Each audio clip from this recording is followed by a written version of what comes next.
The blood came first. It trailed across Margaret Holloway's porch like an accusation, dark droplets stark against weathered grey planks. She stood frozen in the doorway, lantern raised high, listening to the vast emptiness of South Dakota prairie darkness, where even the coyotes had gone silent. In the merciless winter of 1879, blood outside your door was never just blood. It was a harbinger, a warning that the fragile peace of the frontier had once again been broken. The February wind cut through Margaret's woolen shawl, as if it were gossamer, sending shivers across her shoulders as she stepped carefully onto the porch. 3 months since Richard's wagon had overturned in the creek. 3 months of sleeping with his rifle propped beside her bed. 3 months of neighbors whispering that a widow had no business trying to hold on to 40 acres of unforgiving Dakota territory. Before we jump back in, tell us where you're tuning in from, and if this story touches you, make sure you're subscribed, because tomorrow I've saved something extra special for you. The bloodstains glistened in the lantern light, trailing off the porch and into the knee-high prairie grass, still brittle with frost. She should go inside, bar the door, pretend she'd seen nothing. Instead, she followed the crimson path, each footfall deliberate and quiet. 20 yards from the house, just past the withered remnants of last season's vegetable garden, she found him. A boy, small and still, curled beneath the skeletal branches of a chokecherry bush. He couldn't have been more than 10 years old, his black hair matted with blood from a deep gash along his scalp. His deerskin clothing, intricately beaded at the collar, was torn at the shoulder, revealing another wound. His skin, where it wasn't smeared with dirt and blood, was the deep copper of the Lakota people. Margaret's throat tightened. She knew what this boy was, not by his traditional clothing or the medicine pouch hanging from his neck, but by the distinctive pattern shaved into the sides of his hair. He was from the Ghost Owl band that had refused relocation to the reservation, 60 miles west. Her mind raced with the stories that had circulated in Widow's Creek for months, tales of Lakota raiding parties, of families found scalped in their homes, of cavalry reprisals that made no distinction between warriors and children. Just last week, Reverend Caldwell had delivered a sermon on the heathen threat, his voice thundering through the tiny clapboard church. They come like thieves in the night, watching for weakness, waiting to reclaim what God himself has bestowed upon his chosen people. The townspeople had nodded, their eyes hard with fear, dressed as righteousness. Margaret should have been afraid. She should have run back to the house, latched the door, and if the boy survived until morning, reported his presence to the cavalry outpost. That's what any sensible white settler would have done. Instead, she set the lantern down and knelt beside him, her fingers searching his neck for a pulse. Faint, but steady. His skin burned with fever despite the freezing night. She glanced over, her shoulder at the dark prairie, scanning for movement, for witnesses, for the boy's people who must be somewhere nearby. Nothing stirred but the wind through the tall grass. With a decisiveness that surprised even her, Margaret slid her arms beneath the child's small frame and lifted him. He was alarmingly light, all bone and sinew, his body radiating unnatural. Heat against her chest. His eyes fluttered open for just a moment, dark, feverish, unfocused, before closing again. She carried him toward the house, each step measured and careful, acutely aware that she was crossing a boundary that could never be uncrossed. Inside, Margaret laid the boy on the kitchen table, the same sturdy oak where Richard had once eaten his breakfast and read aloud from worn copies of Emerson's essays. She worked quickly, methodically, the way her mother had taught her when she'd assisted with births and injuries back in Pennsylvania. She heated water, tore strips from an old cotton sheet, gathered the whiskey Richard had hidden away for medicinal purposes. The head wound was ugly, but not as deep as she'd feared. The shoulder was worse, a clean slice that looked like it came from a blade, not a bullet or animal attack. When she cut away his shirt, she noticed older scars across his chest. The kind that came from living rough in unforgiving country. As she cleaned the wounds, the boy stirred, his eyes opening wide with panic. He tried to scramble backward, nearly falling from the table, hands raised in defense. "Shh," Margaret soothed, keeping her voice low and calm despite her hammering heart. "I won't hurt you." She kept her movements slow, deliberate, the way she might approach a frightened deer. The boy watched her, his dark eyes cataloguing every movement, body tensed for flight. She pointed to his wounds, then to the medicine and bandages, trying to communicate her intentions without words she knew he wouldn't understand. After a long, tense moment, something in the boy's expression shifted. Not trust, exactly, but a temporary truce, born of necessity. He allowed her to continue cleaning the gash on his shoulder. His jaw clenched tight against pain he refused to voice. When she offered a cup of water, he sniffed it first, suspicion evident in every line of his body. She took a sip herself, to show it was safe, then watched as he drank greedily, water spilling down his chin in his urgency. On the stove, the soup she'd made earlier in the day still simmered, a simple broth with the last of her turnips and dried venison. The boy's eyes followed her as she ladled some into a bowl and placed it before him with a piece of cornbread, the last she'd baked 2 days ago. "Eat," she said, making a motion toward her mouth. "Food."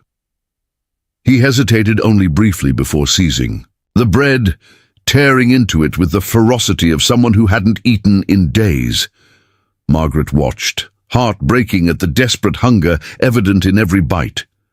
Here was a child, no different from any other hungry child, except for the accident of his birth into a people that her own were systematically destroying. The weight of this realization settled on her shoulders like a physical burden. What kind of Christian charity had the Reverend preached that would have her turn this wounded boy away? When he'd finished, Margaret cleaned his wounds again and bound them with fresh bandages.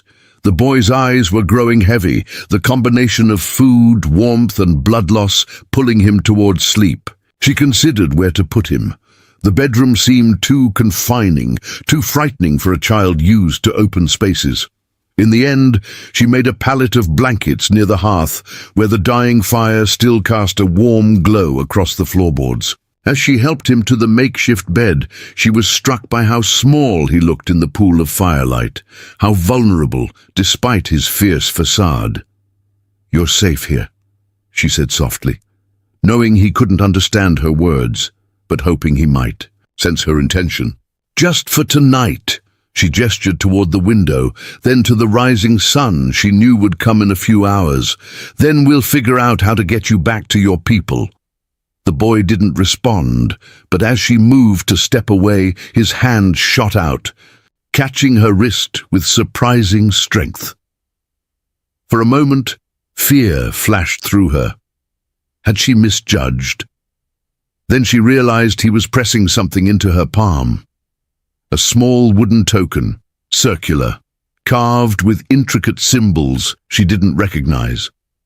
He looked at her intently, as if trying to communicate something of vital importance, before finally releasing her and curling onto his side, his back to the room, a clear signal that this strange interaction was over. Margaret stood watching him for a long moment, the wooden token warm in her hand. It felt weighted with significance she couldn't decipher. She slipped it into her pocket and moved to tend the fire, adding another log to keep the chill at bay. Outside, the wind had picked up, whistling through the gaps in the poorly caulked windows. She should try to sleep, to restore her strength for whatever the morning would bring. Instead, she settled into the rocking chair Richard had made during their first winter here, positioning it where she could watch both the boy and the door. The night stretched long around her. Twice she dozed, only to jerk awake at small sounds, the boy's feverish murmuring, the house settling into the cold. Preparing and narrating this story took us a lot of time, so if you are enjoying it, subscribe to our channel. It means a lot to us now. Back to the story. Near dawn, she thought she heard something beyond the ordinary creaks and sighs of the prairie night. A distant sound that might have been a wolf's howl or might have been something else entirely.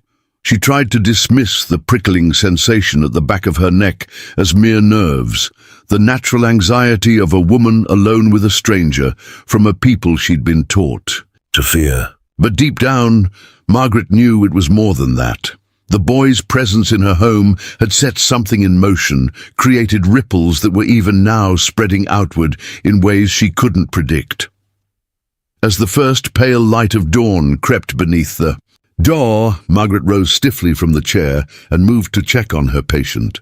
The boy's fever seemed to have broken. His breathing was deeper, more regular. Some color had returned to his face, and the bandage on his head showed no fresh bleeding.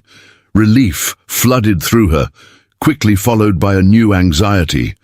What now? She couldn't keep him, couldn't risk the townspeople discovering she was harboring a Lakota child. But she had no way to find his people, and sending a wounded boy alone into the winter prairie would be a death sentence. She was wrestling with these impossible questions when she heard it. A sound so faint it might have been imagination. A whistle, like a bird call, but no bird she recognized sang in the Dakota Territory in February.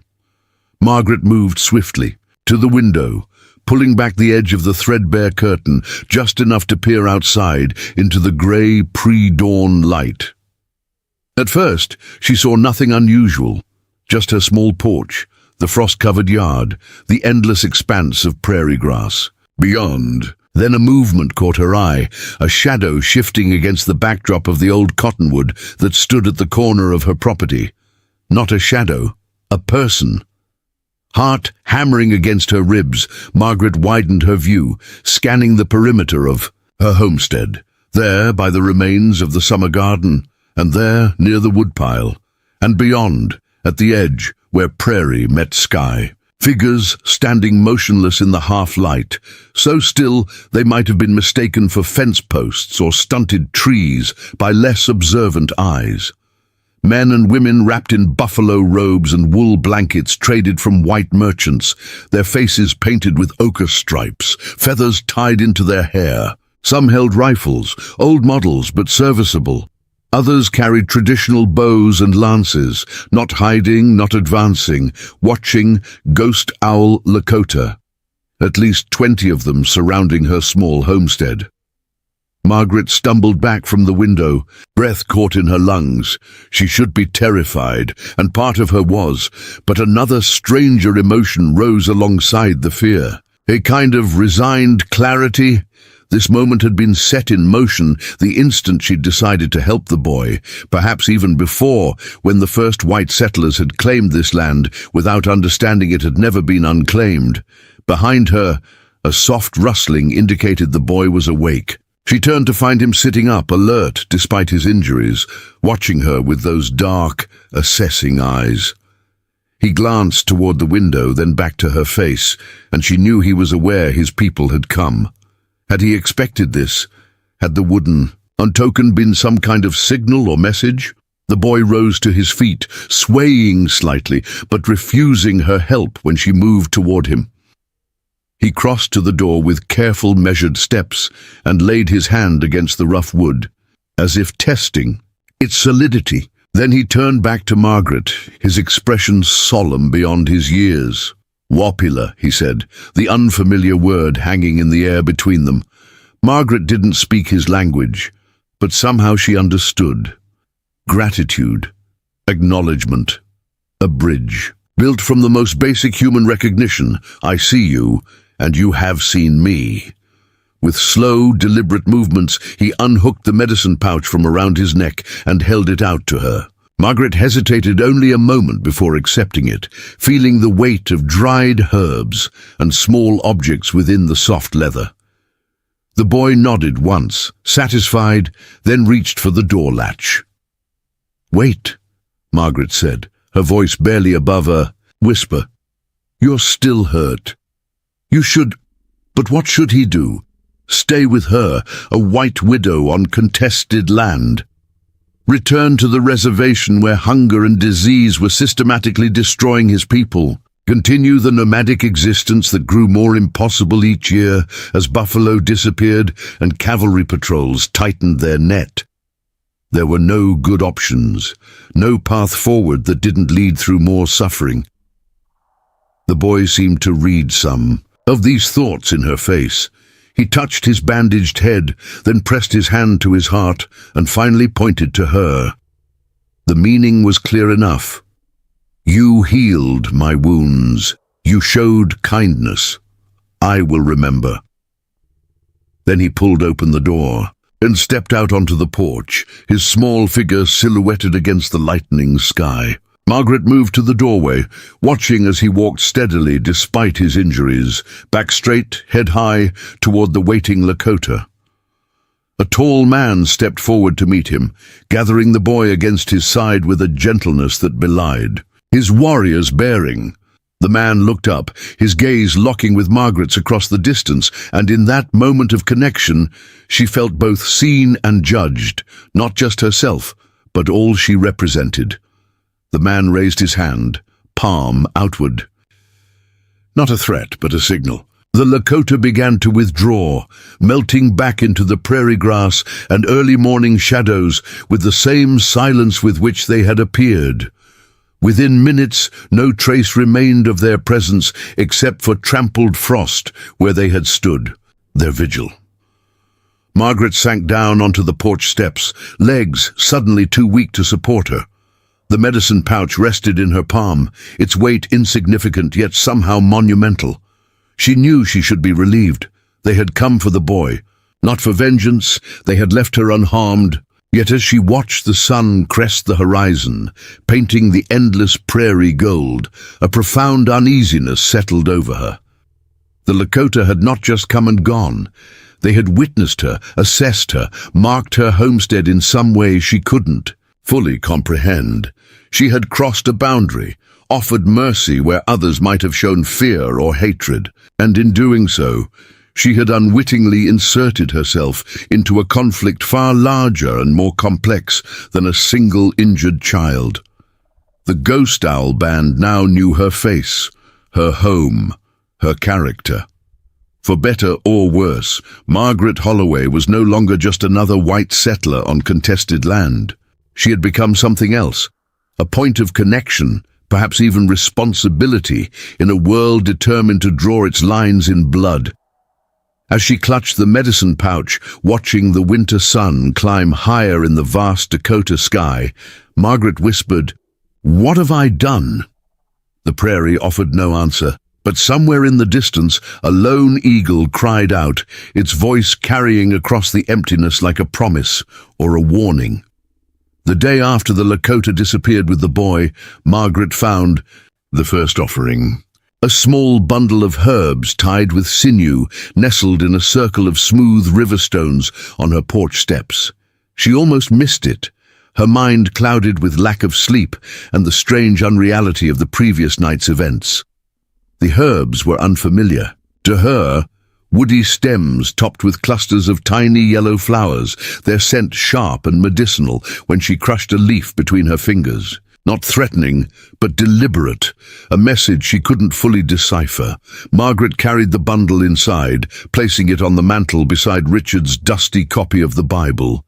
The medicine pouch the boy had given her hung from a nail nearby, its presence both comforting and unsettling. She had awoken half convinced she'd dreamed the entire encounter, that isolation and grief had finally cracked her tenuous hold on reality. But the pouch was tangible proof, as was the blood-stained sheet she'd used to bandage the boy's wounds. Now, soaking in a bucket of lye water, she moved through her morning chores mechanically, stoking the stove, feeding the 2 chickens and ancient mule that had survived the harsh winter, kneading dough for the day's bread. Her hands remembered their work, even as her mind circled endlessly around questions without answers. Would the boy survive his injuries? Had she done enough or too much? Would the ghost owl band return, with gratitude, with violence, or not at all? And perhaps most pressingly, what would happen when she ventured into Widow's Creek for her monthly supplies? The town lay 5 miles east, a collection of rough buildings clustered around a trading post, a saloon, and the white clapboard church where Reverend Caldwell held sway. Margaret had planned to make the trip today. Her flour was running low, and she needed coffee, sugar, and ammunition for hunting the spring rabbits that would soon emerge. But now she hesitated, the weight of her secret heavy on her conscience. She had never been skilled at deception, had always worn her thoughts plainly on her face, as Richard had often teased. Would the townspeople see the truth written there? By midday, she had talked herself into going. Staying isolated would only fuel suspicion if word somehow spread of the Lakota presence near her homestead. Better to appear as normal as possible, to give them nothing to question. She hitched the mule to her small wagon with hands that betrayed only a slight tremor, tucked the wooden token the boy had given her into her pocket like a talisman, and set off toward Widow's Creek. The journey passed without incident, the late February sun strong enough now to begin softening the frozen ruts in the dirt track. As she approached the outskirts of town, Margaret rehearsed her responses to the inevitable questions about her welfare, the condition of her livestock, whether she'd reconsidered Thomas Fletcher's offer to buy her land. She would be pleasant, but reserved, as always. She would complete her business efficiently and return home before dusk. She would volunteer nothing. The trading post was busier than usual for a Thursday. Margaret recognized the buckboard wagons of several neighboring homesteaders parked outside, alongside the distinctive black mare that belonged to Sheriff Hollister. A knot of anxiety tightened in her chest as she secured her mule and smoothed her threadbare coat. Taking a deep breath, she pushed open the door and stepped inside. The conversation died instantly. A dozen faces turned toward her. Expressions ranging from curiosity to something harder, more suspicious. Behind the counter, Mr. Willoughby paused in measuring flour for Sophia Jenkins, his spectacles catching the light as he peered at Margaret. "Mrs. Holloway," he said, his tone carefully. "Neutral. Didn't expect to see you in town today." Margaret nodded, moving toward the counter with deliberate calm. "Running low on supplies earlier than expected," she replied, sliding her list across the scarred wooden surface. "Been a harsh winter." Sheriff Hollister stepped forward, thumbs hooked in his belt loops. A tall man with a drooping moustache and eyes permanently narrowed from squinting into prairie sunlight. He had never been outright unkind to Margaret, but neither had he shown her the deference usually accorded to widows. "Indeed it has, Mrs. Holloway, cold enough to drive even the wildest creatures to seek shelter." He emphasized the last word slightly, watching her face for a reaction. Margaret kept her expression neutral. "Fortunately, my cabin remains sound." "Glad to hear it." The sheriff leaned against the counter. "We've had reports of Ghost Owl Lakota moving through the area, smaller band, broken off from the main tribe. Too proud to accept reservation life, too desperate to be ignored. Been stealing livestock from the Petersons and Whitfields." Margaret busied herself examining a bolt of calico she had no intention of purchasing. "I haven't seen anyone," she said, the lie sour on her tongue. "That's so." Sheriff Hollister's gaze was penetrating, because Eli Cranston was riding the south boundary of his property yesterday at dawn, and claims he saw at least a dozen Indians not 3 miles from your homestead. The trading post had gone silent, every ear straining to catch her response. Margaret turned to face the sheriff directly, drawing on reserves of courage she hadn't known she possessed. "Mr. Cranston's property line is nearly 8 miles from mine, Sheriff, and his fondness for whiskey is well known. Perhaps he saw a herd of elk. They've been moving north with the approaching spring." Someone chuckled. Thomas Fletcher, she realized, standing by the tobacco display. His amusement didn't reach his eyes, which remained fixed on her with the same calculating interest he'd shown ever since Richard's death. He'd been the first to offer to buy her land, appearing at her door less than 2 weeks after the funeral, with documents already drawn up. "Elk don't carry rifles, Mrs. Holloway," Sheriff Hollister said dryly. "Neither do I anymore," Margaret replied. "Mine was stolen 3 weeks ago while I was collecting kindling. I'd be grateful if you'd keep an eye out for it. Marlin, 1873, with RH carved into the stock. It was a calculated risk. The theft had indeed occurred, but she'd never reported it, knowing how it would be received. Further evidence that a woman alone couldn't manage frontier life. But now it served a dual purpose, explaining why she needed ammunition on her supply list and deflecting attention from the Lakota question. The sheriff's expression shifted to one of exasperated concern. "You should have reported that immediately. These are dangerous times to be unarmed." "I have my husband's revolver," she lied again, thinking of the ancient pistol buried in a trunk, its firing mechanism rusted beyond repair. "And I keep to myself." Mr. Willoughby, perhaps sensing the tension, began gathering her supplies with unusual efficiency. "Got most everything on your list, Mrs. Holloway, though sugar's running scarce until the spring wagons arrive from Yankton."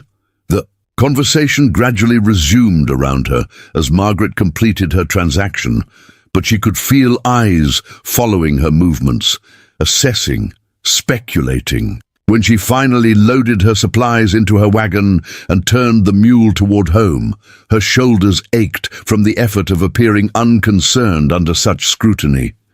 She was halfway home when she noticed the rider keeping pace with her, just beyond the ridge to the north.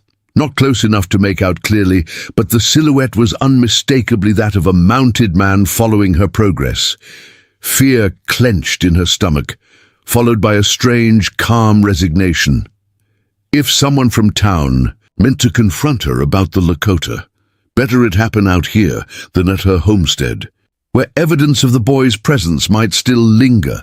Margaret halted the wagon and waited, one hand resting on the seat beside her, where she'd concealed a kitchen knife among her purchases.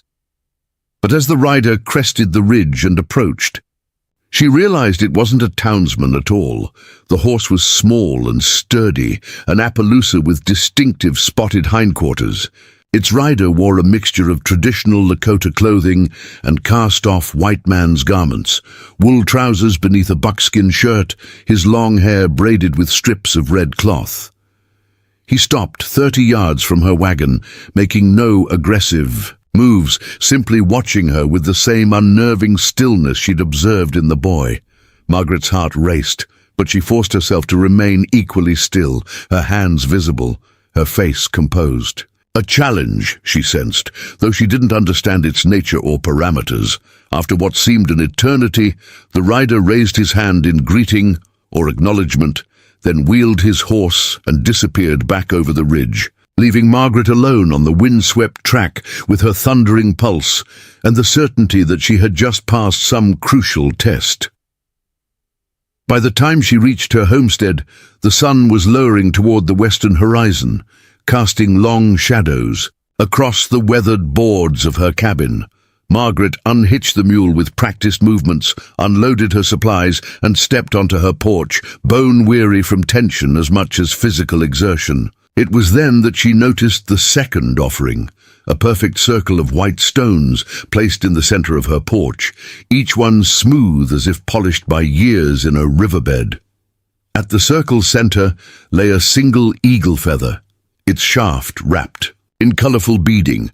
Margaret stood frozen, scanning the surrounding prairie. Nothing moved but the wind through the tall grass, yet she knew with absolute certainty that she was being watched, had been watched perhaps through her entire journey to town and back. The knowledge should have terrified her. Instead, it sparked a complex emotion she couldn't immediately identify. Not comfort exactly, but a strange sense of protection. She carried the eagle feather inside, placing it beside the herb bundle on the mantel. As darkness fell, she moved through her evening routine by lamplight, stoking the fire, warming the leftover stew, recording the day's events in the journal Richard had given her on their first anniversary. Her hand hesitated over the page, weighing honesty against caution.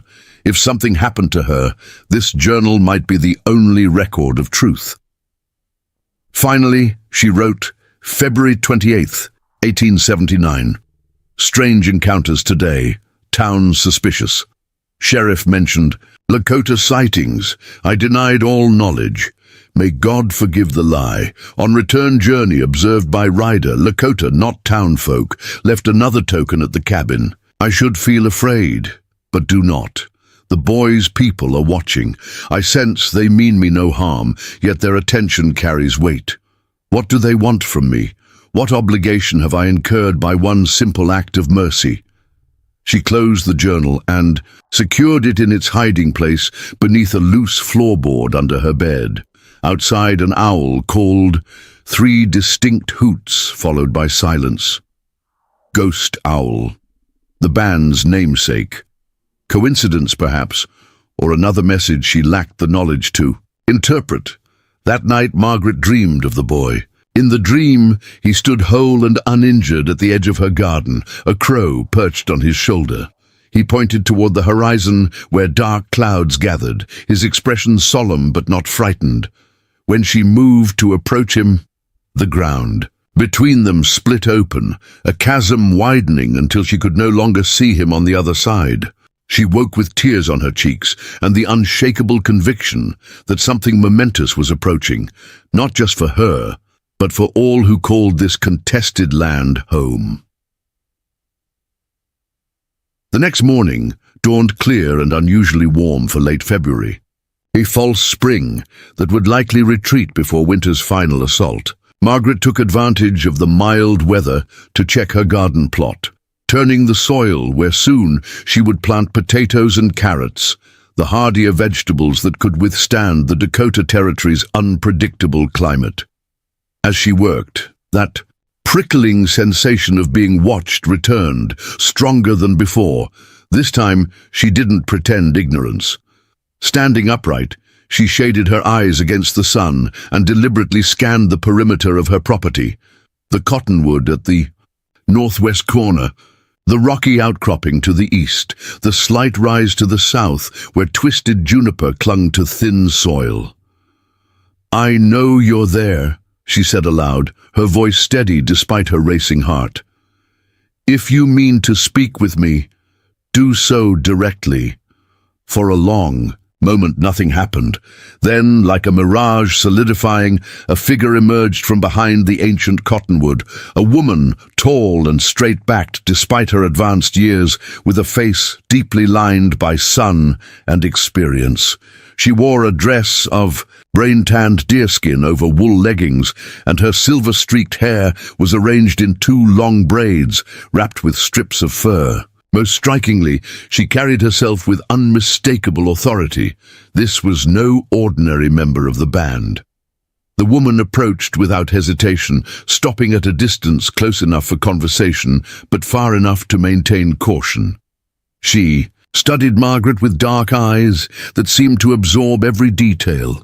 The patched sleeves of her work dress, the calluses on her hands, the determined set of her jaw. "You are not afraid," the woman said in carefully accented English, her tone making it half question, half accusation. Margaret considered her answer carefully. "I respect your presence," she replied. "That's not the same as fear." Something flickered across the woman's weathered face, approval perhaps, or simply reassessment. "I am Wazi Ahankea," she said. "You saved my grandson." Margaret absorbed this information, understanding now why the boy had been sought with such determination, why an entire band had materialized at dawn to reclaim him. He was hurt. Anyone would have helped. The woman's expression hardened. "Not anyone. Not here. Not now." She gestured broadly, encompassing the homestead, the distant town, the entire contested territory. Your people see our children as wolves to be hunted. Not all of us, Margaret said quietly, though she knew the objection rang hollow against the overwhelming evidence of history. No, Wazee conceded, not all. That is why I stand here speaking instead of burning your home with you inside it. TVI. Stark honesty of the statement sent a chill down Margaret's spine, but she refused to show fear now. I did only what conscience demanded. I seek nothing in return. Wazee studied her for a long moment, then reached into a pouch at her waist and withdrew an object wrapped in soft leather. She unwound it carefully to reveal a carved wooden pipe, its bowl shaped like a buffalo, with inlaid pieces of polished stone for eyes. My husband made this when we were first married, she said, before your cavalry drove us from the Black Hills, before hunger became our constant companion. She held the pipe out, and after a moment's hesitation, Margaret accepted, it feeling the smooth wood warm against her palm. I don't understand, she said. This is too valuable a gift for so small a service. Not a gift, Wazee corrected, a burden, a connection. When you took my grandson into your home, you became part of our circle. The pipe is a recognition of that bond. Margaret felt the weight of unspoken expectations pressing down on her. What does that mean? What am I supposed to do? Wazee's expression remained unreadable. The meaning will reveal itself when the time comes. She glanced toward the horizon, then back to Margaret. Keep the pipe hidden from your people. They would not understand its significance. The sheriff already suspects Lakota have been near my homestead, Margaret said. A neighbor claimed to have seen your band. Eli Cranston, Wazee said, the name perfectly pronounced, a man who beats his horses and shoots at shadows. Yes, he saw us. We allowed it. The casual revelation that the Ghost Owl Band knew not only the movements of settlers, but their names and characters sent another wave of unease through Margaret. How long had they been watching? How much did they know about her? About all of them? Why? She asked. Why show yourselves now after hiding successfully for so long? Wazee's gaze was penetrating. The world is changing, Margaret Holloway. The old ways of survival are failing. New paths must be found, even if they lead through uncertain ground. She gestured toward the pipe Margaret still held. You will understand when the time comes. With that cryptic statement, she turned to leave, but Margaret called after her. Your grandson, will he recover? Wazee paused, looking back over her shoulder. His body will heal, she said. What remains to be seen is whether his spirit can survive what is coming for all of us. She raised her hand in farewell, then walked with dignified grace back toward the cottonwood, seeming to shimmer and fade into the landscape before she reached it. Margaret stood motionless, the carved pipe heavy in her hands, her mind racing with questions she hadn't thought to ask. What had wounded the boy in the first place? Why had he been alone, so far from his people? And what had Wazee meant about new paths and uncertain ground? As if in answer to her unspoken questions, a distant sound reached her, the rhythmic drumming of approaching hoofbeats from the direction of Widow's Creek. Margaret quickly wrapped the pipe in her apron and hurried to conceal it in the cabin, her heart pounding with the certainty that these approaching riders were not Lakota. The watchers had withdrawn, but they had left her with far more than tokens and cryptic messages. They had left her straddling an invisible boundary between worlds, with a fragile connection that could either build a bridge or ignite a conflagration.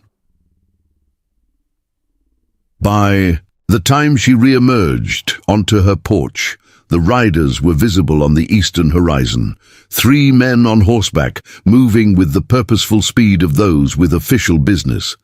Margaret recognized Sheriff Hollister's broad-shouldered silhouette. In the lead and beside him, the distinctive blue uniform of a cavalry officer. The third rider remained unidentifiable at this distance, but something in his posture suggested Thomas Fletcher, whose persistent interest in her property had taken on a more ominous quality in light of recent events. Margaret smoothed her hair, straightened her shoulders, and prepared herself for the confrontation to come. Behind her, hidden in the cabin's shadows, the carved pipe and medicine pouch waited like silent witnesses to her irrevocable choice. Before her, the representatives of civilization approached with questions she could not truthfully answer without endangering both herself and the fragile peace with the Ghost Owl Band. She had saved a child's life, a simple act of human compassion. But on the contested Dakota frontier, even mercy had consequences. As she watched the riders draw nearer, Margaret realized that Wazi had been right. She was now bound to something larger than herself, a connection that transcended the arbitrary boundaries of race and settlement. The Watchers had seen her true character, had tested her with their presence, had entrusted her with significant tokens of their culture. They would be watching still as this new challenge unfolded. Margaret touched the wooden token in her pocket, drawing strength from its solid presence. The boy had survived. She would survive too, walking the knife's edge between two worlds with as much grace and truth as circumstances allowed. The Watchers would see, and they would judge, and perhaps, though she scarcely dared hope it, they would understand that not all who claimed this land sought to destroy those who had loved it first. Sheriff Hollister dismounted first, his weathered boots hitting Margaret's yard with deliberate heaviness. The cavalry officer followed, younger than she expected, with a captain's bars on his shoulders and the tight-lipped expression of a man accustomed to both giving and following orders. The third rider was indeed Thomas Fletcher, his normally calculated smile replaced by something harder, more triumphant. He remained mounted, observing from a position of literal and figurative elevation. "Mrs. Holloway," the sheriff began without preamble, "this is Captain James Thornton of Fort Laramie. He has some questions about recent Lakota movements in the area." Margaret nodded politely but remained on her porch, maintaining the symbolic boundary between her home and their authority. "I'm afraid I won't be much help, Sheriff. As I mentioned in town, I've seen no one." The cavalry officer stepped forward, removing his hat with practiced courtesy that did nothing to soften his scrutiny.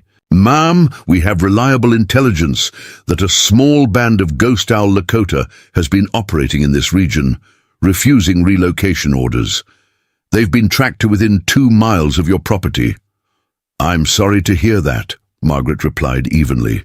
"Should I be concerned for my safety?" Thomas Fletcher laughed, a short, brittle sound. "That's why we're here, Margaret. We're concerned on your behalf." He gestured expansively from his saddle. "A woman alone out here. It's not right, not safe." Something in his tone made her skin crawl, but she maintained her composure. "I appreciate the warning, gentlemen, but as you can see, all is quiet here." Captain Thornton's eyes narrowed slightly. "Mrs. Holloway, resistance fighters like the Ghost Owl Band don't move without purpose. They're here for a reason. Supplies, weapons, intelligence about settler movements. Have you noticed anything missing from your property? Any signs of observation or intrusion?" Margaret thought of the carefully placed offerings, of Wazi's dignified presence, of the pipe now hidden beneath her floorboards. "Nothing," she said firmly, "though I must confess I've been too busy with spring preparations to notice much beyond my own fence post." "Mind if we look around?" the sheriff asked, though his tone made it clear it wasn't truly a request. "My homestead is modest, Sheriff. What exactly do you expect to find?" Captain Thornton interceded. "Intelligence suggests the band may be harboring a wounded warrior, possibly injured in an altercation with a military patrol near Cherry Creek. We're simply being thorough in our investigation." A wounded warrior, not a child.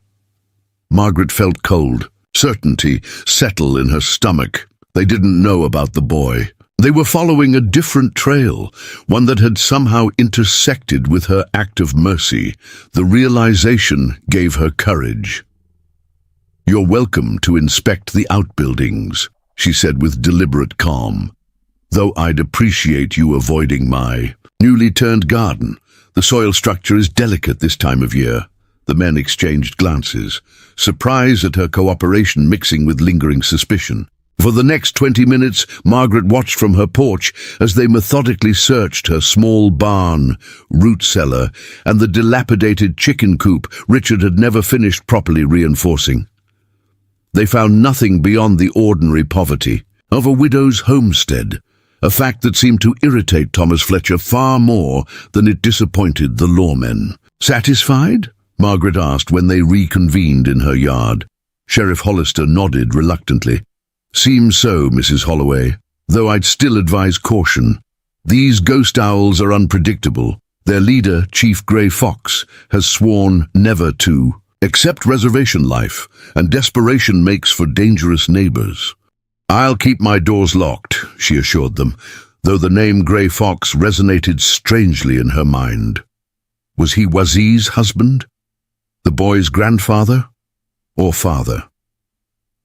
As the men prepared to leave, Captain Thornton paused, studying her with renewed intensity. "One more thing, Mrs. Holloway. If you should encounter any Lakota, even those who seem peaceful, it would be your Christian duty to report it immediately. The sooner these renegades accept the inevitable and join their people. On the reservation, the fewer lives will be lost on both sides." Margaret met his gaze, hearing the genuine belief behind his words. This wasn't a cruel man, simply one utterly convinced of his mission's righteousness. "I understand my duties, Captain," she said carefully, "both to country and to conscience." Something in her phrasing caught his attention, but after a moment's consideration, he merely nodded and mounted his horse. The three riders departed without further comment, their silhouettes diminishing against the eastern horizon until they seemed no more substantial than mirages on the endless prairie. Only when they were truly gone did Margaret allow her shoulders to slump, exhaustion washing over her like a physical wave. The confrontation had demanded every ounce of her composure, every scrap of guile she'd never known she possessed. She sank onto the porch steps, hands trembling slightly as reaction set in. What was she doing? What impossible game was she playing, caught between military authority and indigenous resistance? One misstep would mean disaster, for herself, for the boy's people, for any hope of understanding between worlds increasingly defined by bloodshed. As the sun began its westward descent, Margaret forced herself back to her feet and into the routine tasks that had anchored her life since Richard's death. She fed the animals, kneaded bread for tomorrow's baking, mended a tear in her only good petticoat. Normalcy as armor against the extraordinary circumstances gathering around her. Like storm clouds, night fell, bringing with it a bone-deep chill that belied the day's unseasonable warmth. Margaret banked the fire carefully, conserving precious firewood while ensuring the coals would last until morning. She had just settled into bed, quilts pulled to her chin, when she heard it, a soft, repeated tapping at her window. Not branches, in the wind. The sound was too deliberate, too rhythmic. 3 taps, pause, 3 taps, Margaret froze, straining to hear above the thundering of her own pulse. Had the sheriff returned with reinforcements? Had Thomas Fletcher decided to press his unwelcome suit under cover of darkness? Or was it something else entirely? The Ghost Owl Band, with some new message or demand. The tapping came again, this time followed by a low, urgent voice. "Wing Yang Wang Sheila, merciful woman, please." Margaret slipped from her bed and moved, cautiously to the window, parting the curtain just enough to peer outside. In the faint moonlight she made out a face. Young, male, Lakota, but not the boy she had helped. This was a youth of perhaps 17 or 18, his expression taut with tension and something that might have been fear. "What do you want?" she whispered through the glass. "Please," he repeated, his English heavily accented but clear. "Chief is hurt, bad hurt. Medicine woman say you help. Chief."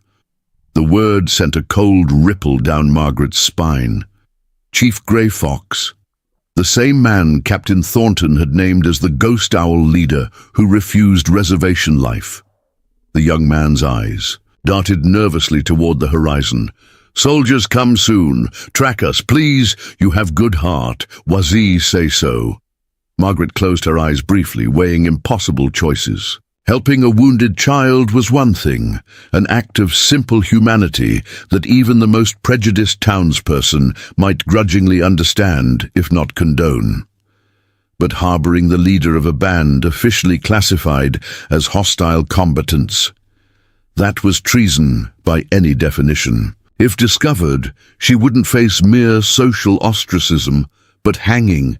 Yet the grandmother had trusted her, had given her the pipe, a connection, a responsibility, and something deeper, more fundamental than reason whispered that turning away now would be a betrayal not just of the Lakota's trust, but of her own nascent understanding of what justice truly meant in this blood-soaked territory. "Wait there," she told the young man, decision crystallizing with each word. "I'll open the door." Margaret lit a single lamp, keeping the flame low, and moved swiftly to retrieve her medical supplies. Clean cloths, the alcohol she'd purchased in town, needle and catgut for suturing. By the time she opened the door, 3 figures had materialized from the darkness, the young man from the window, supporting a much older man who hung limply between him and a second warrior. Even in the dim light, Margaret could see the dark, stains spreading across the older man's buckskin shirt, blood seeping steadily from a wound in his side. "Bring him in," she directed, holding the door wider. "Lay him on the table." The warriors hesitated fractionally, exchanging glances that spoke volumes about trust and necessity. Then they maneuvered their leader inside with careful movements, easing him onto Margaret's kitchen table, the same place where she had tended the boy mere days ago. The wounded man groaned once, but made no other sound, his weathered face locked in a rigid mask against pain. Under the lamplight, Margaret could see him clearly, a man of perhaps 60 winters, with deep creases around his eyes and mouth, silver-shot hair hanging in 2 long braids. His face was painted with ochre stripes that had smeared with sweat, and around his neck hung an elaborate breastplate of bone and beads. Chief Grey Fox, without question. "What happened?" she asked, already cutting away his bloodied shirt to expose the wound. The younger warrior, who had not yet spoken, answered in halting English. "Cavalry patrol, south of creek. They shoot, we run. Chief, take bullet here." He gestured to his own side. Margaret examined the wound with clinical detachment, forcing aside the political implications to focus on the immediate medical necessity. The bullet had entered just below the ribs on the right side and appeared to have exited through the back, a fortunate trajectory that had likely missed vital organs. But the bleeding was substantial, and infection was a grave concern given the time that must have elapsed since the injury. "How long ago?" she asked, pressing clean cloth against the wound. "Sun high," replied the first young man. "We hide, wait for dark. Too dangerous before. At least 8 hours then." Margaret worked methodically, cleaning the wound with alcohol, packing it with herbs from her limited supplies, and suturing both entry and exit with small, even stitches. Throughout the procedure, Grey Fox remained conscious but utterly silent, his dark eyes fixed on her face with an intensity that seemed to evaluate not just her medical skill, but the very essence of her character. When she had finished bandaging his torso, Margaret offered him water, which he accepted with a slight nod. The 2 warriors stood vigil, their bodies tense with readiness, despite the exhaustion evident in their postures. They too had been wounded, she realized, not with bullets, but with the smaller injuries of desperate flight through unforgiving terrain, scratches, bruises, one with a swollen ankle that he stubbornly refused to favor. "You all need rest," she said firmly. "And food." She gestured toward her cupboard. "I have bread, dried venison, some preserves." Grey Fox spoke for the first time, his voice a gravelled whisper. "Why you help, white woman? Your people hunt mine like wolves." Margaret considered her answer carefully, aware that in this moment, honesty mattered more than diplomacy. "My people have done great wrong," she said finally. "I cannot change that history, nor can I speak for all settlers. But in my home, under my hands, I will not perpetuate cruelty when I can offer healing instead." The chief studied her for a long moment, his expression unreadable. Then, with deliberate movements, he reached for something secured at his waist, a small object wrapped in soft leather. He unwound it to reveal a stone pipe bowl, beautifully carved with symbols similar to those on the wooden pipe Wazee had given her. "You have my wife's pipe," he said, watching her reaction closely. "Yes," Margaret admitted, seeing no point in denial. "She gave it to me after I helped your grandson." Grey Fox nodded slowly. "The boy lives because of you. Now I also." He held out the stone pipe bowl. "This complete what my wife began. Together they are whole." Margaret accepted the bowl, its weight surprisingly substantial in her palm. "I don't understand." "You will," the chief replied, the same cryptic assurance Wazee had offered. "When time comes." One of the young warriors shifted nervously, peering out the window toward the eastern horizon. "We must go," he urged. "Dawn comes. Soldiers search." Grey Fox attempted to sit up, his stoic expression faltering briefly as pain lanced through his wounded side. Margaret placed a restraining hand on his shoulder. "You can't travel," she said firmly. "Not yet. The bleeding will start again, and infection will follow. You need at least a day of rest." The warriors exchanged alarmed glances, but Grey Fox raised a hand to silence their objections. "She speaks truth," he said in Lakota, then switched back to English for Margaret's benefit. "But danger great for you if soldiers return." "I'll manage," Margaret said with more confidence than she felt.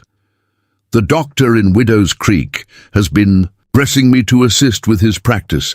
If anyone asks, I can say I've gone to discuss the arrangement." It was a flimsy excuse at best, but she had few alternatives. The chief clearly could not be moved without risking his life, and sending him back into the prairie with an open wound was tantamount to a death sentence, if not from blood loss, then from the infection that would inevitably follow. "The young men go," Grey Fox decided. "Return to camp. Tell Wazee I am safe. Come for me tomorrow night." The warriors protested vehemently in Lakota, but Grey Fox's authority was absolute despite his wounded state. After a brief but intense exchange, they reluctantly prepared to depart. Before leaving, the younger one, the first to appear at her window, turned to Margaret. "I am Tathanka Ska," he said formally. "White Buffalo, the chief's life, in your hands now." He touched his chest in what she recognized as a gesture of respect, then added, "Boy, you save is my brother. He dream of you 3 nights. Say you have light around like sunrise." Margaret wasn't sure how to respond to this unexpected revelation. Tell him I'm glad he's healing," she said finally. White Buffalo nodded gravely. "We return tomorrow. When stars first show, be ready." With that cryptic instruction, the 2 warriors slipped out into the pre-dawn darkness, their movements so fluid and silent they seemed to dissolve into the landscape itself.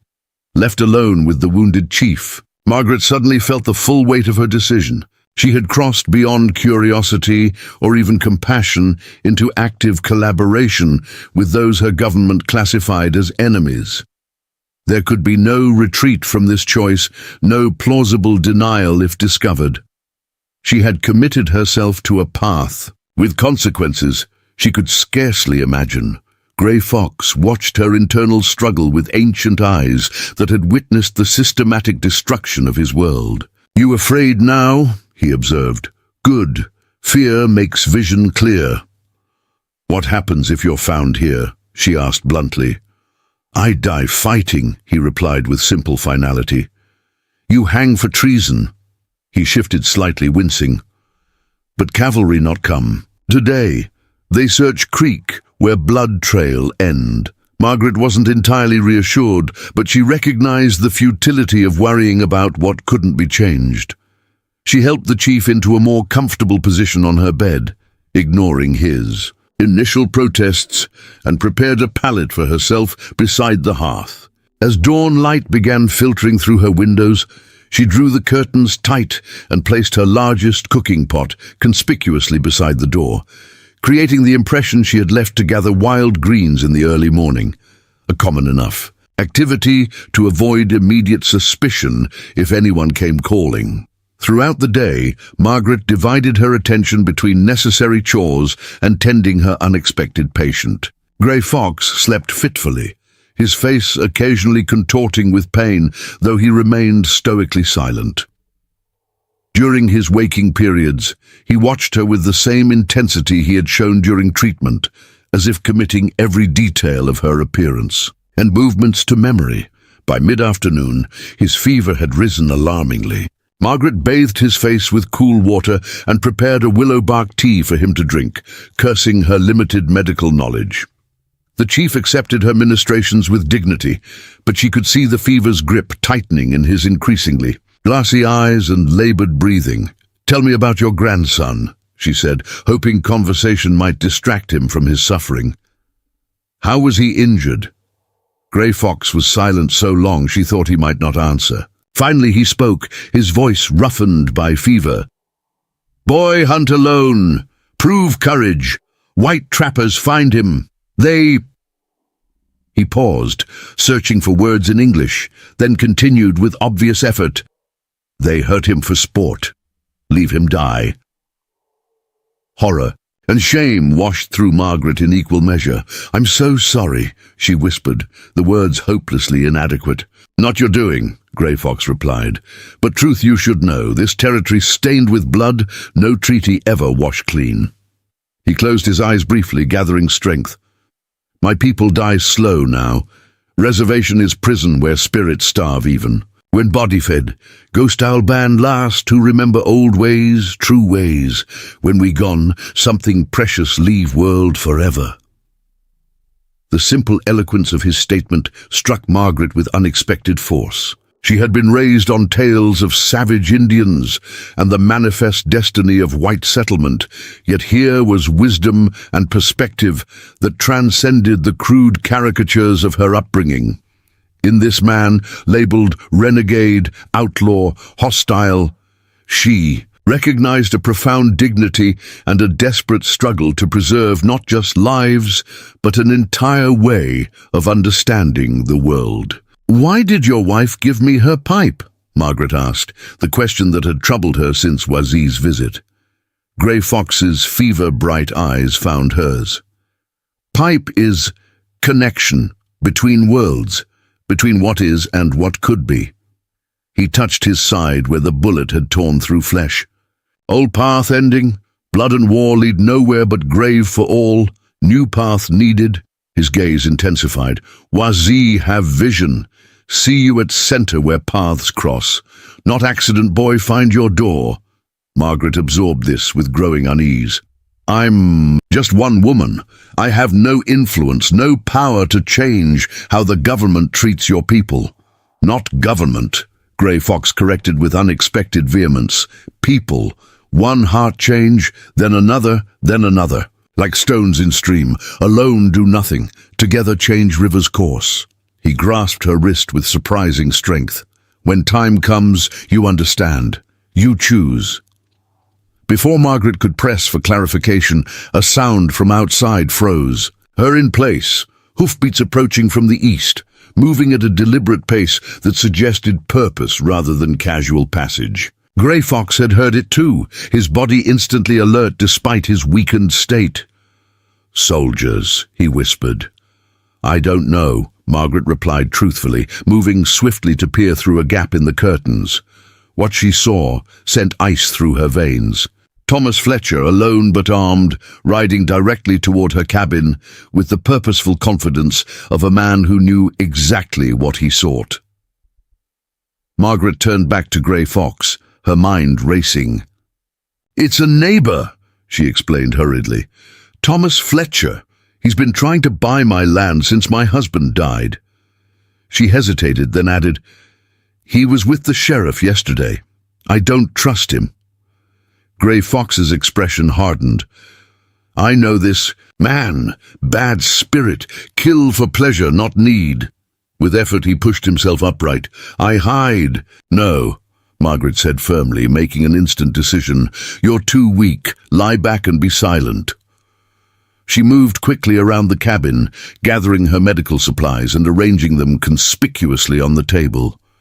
Then she loosened her hair from its tight bun, pinched color into her pale cheeks, and rumpled her apron to create the appearance of someone recently recovered from illness. The hoofbeats stopped outside her door, followed by Fletcher's distinctive two-beat knock. Margaret took a deep breath, squared her shoulders, and opened the door just wide enough to reveal her face, but block any view of the cabin's interior. "Thomas," she greeted him, her voice deliberately hoarse. "This isn't a good time."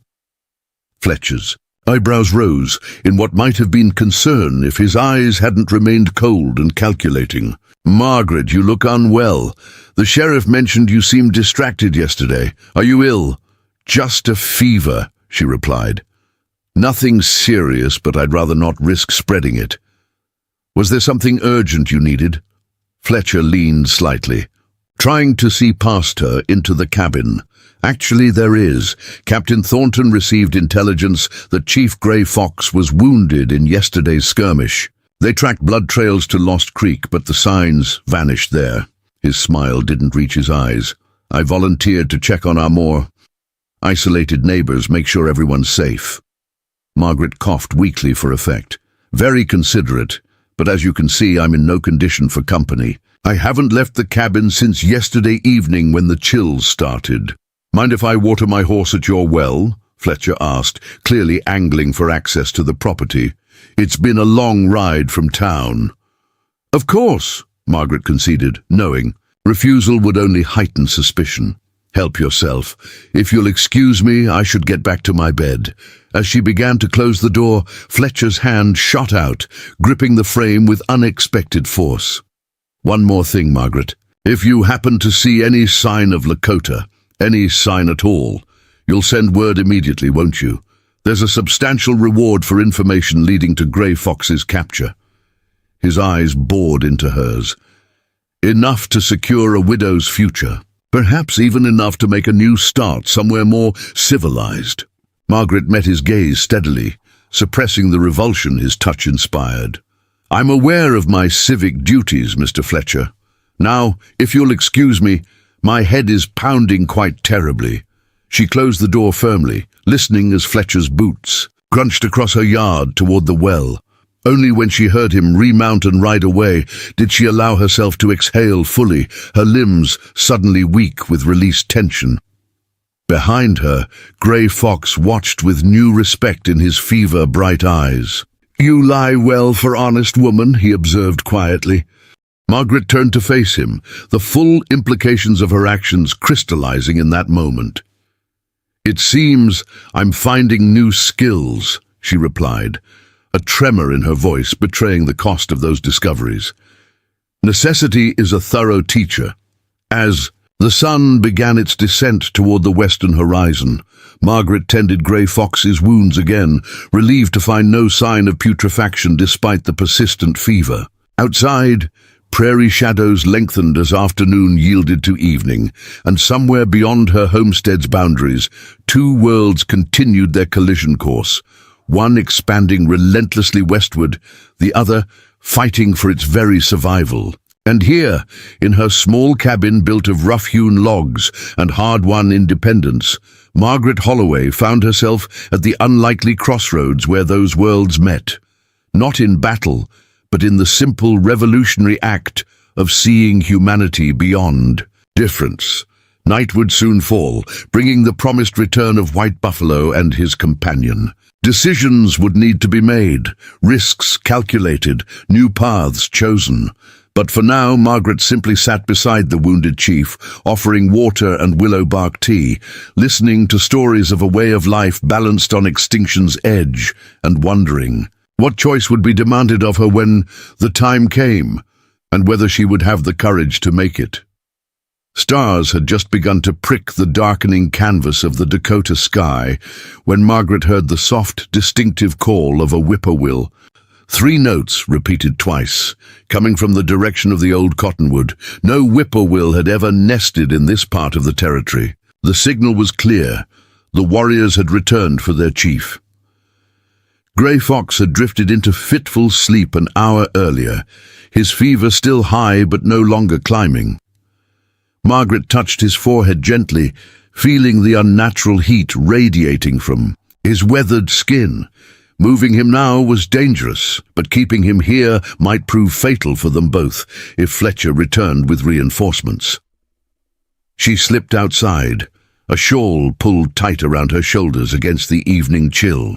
White Buffalo materialized from the shadows, his young face grave as he approached. Behind him, 4 other warriors waited, their forms barely distinguishable from the gathering darkness. "Chief live?" White Buffalo asked without preamble.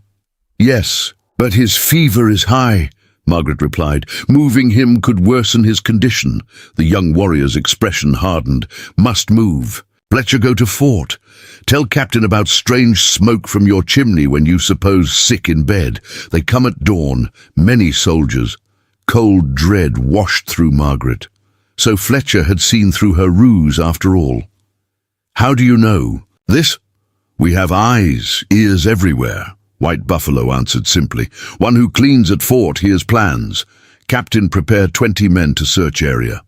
20 soldiers, likely accompanied by the sheriff and civilian volunteers, eager to claim the bounty on Grey Fox's head.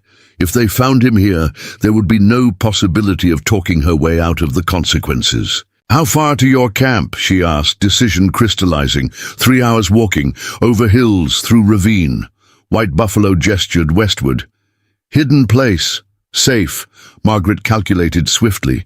Grey Fox might survive the journey, especially with proper support, but only if his bandages were reinforced and they could keep him warm against the night air. "I need time to prepare him for travel," she said, "and supplies to take with us." White Buffalo's eyes widened. "Us?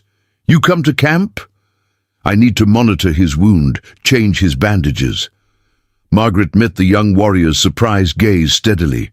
"Unless you have a healer who understands bullet wounds." After a moment's consideration, White Buffalo nodded. "Wazee say you might come. Make ready." He signaled to his companions, who moved forward with a makeshift travois constructed of branches and buffalo hide. "We wait. Be quick."